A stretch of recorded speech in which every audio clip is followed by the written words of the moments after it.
কক্সবাজার এসে নতুন business unlock করে ফেললাম। হ্যালো এভরিওয়ান, আসসালামু আলাইকুম। কেমন আছেন সবাই? Welcome to মিষ্টিস kitchen. রান্না করা আমার এতই পছন্দ যে কক্সবাজার গিয়ে পার্ট টাইম রান্নার জব নিয়ে নিলাম। আপনারা কারা কারা সি ফুড খেতে পছন্দ করেন কমেন্টে জানাবেন। এই মাছ আনেন কোন জায়গায় থেকে আপনারা? আজকে আনছি ফিশারি থেকে। ফিশারি কে যে বিমানবন্দরের সামনে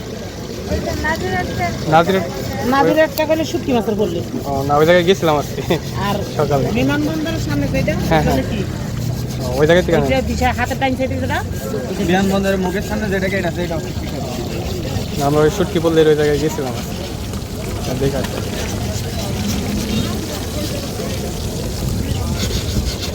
দেখছেন মাছটা কি কাঁচা দেয় না দেন। কালকে একটা নিয়েছিলাম, ওইটা চেঞ্জ করে দিয়েছিলাম। এই তো জানি তো এখন ব্যবসা হয়েছে হালাল। বাবা আমি মেয়ে মানুষ আসছি না, ব্যবসা হয়েছে হালাল জিনিস, এটাকে যদি হারাম করে নিজে যায় তার কিছু করে না।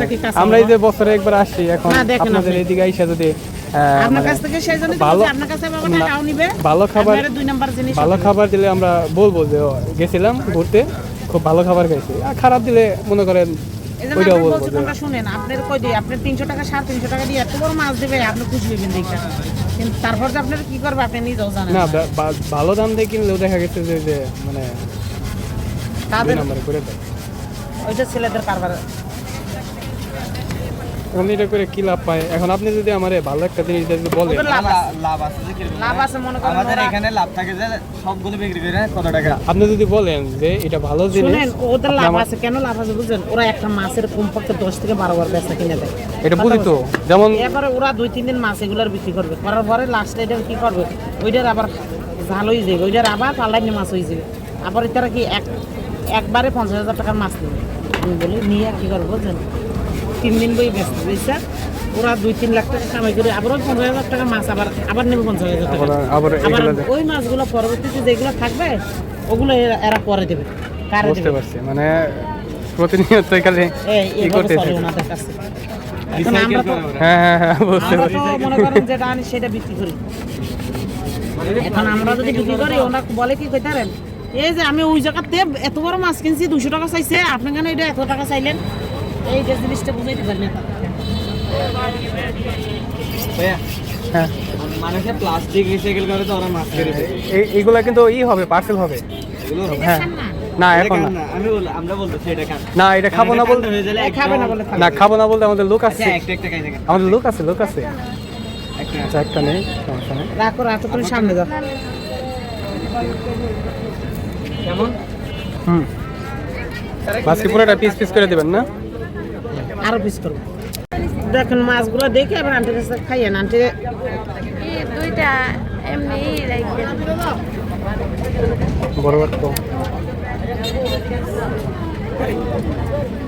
আচ্ছা, 2 পিস বড় রাখেন এইভাবে।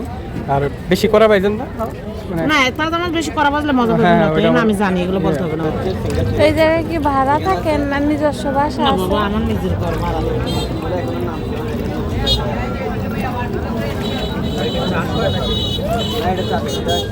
নতুন সমুদ্রে কয়টা পর্যন্ত থাকেন? কোনখানে? এখানে একটা পর্যন্ত থাকবো। 12টা পর্যন্ত তো মানে 12টা পর্যন্ত মাত্র ব্যবসা হবে বাবা। একজনে এই কাকড়া একটা খাইছে, এই কাকড়া একটা খাইছে। এরপর আমারে অর্ডার দিতে পারবে না।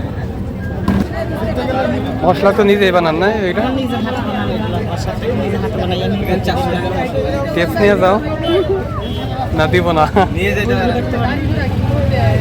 না, বলতেছি কি দেন? এখানে আদা রসুন আছে, বারবিকিউর মশলা আছে, চটপটির মশলা আছে, তারপরে চিকন লবণ আছে, লাল মরিচ আছে, তারপরে আছে ম্যাগি আছে, সব আছে। সব ধরনের মশলা দিয়ে আর কি। হ্যাঁ, মাছের মশলা আছে একটা।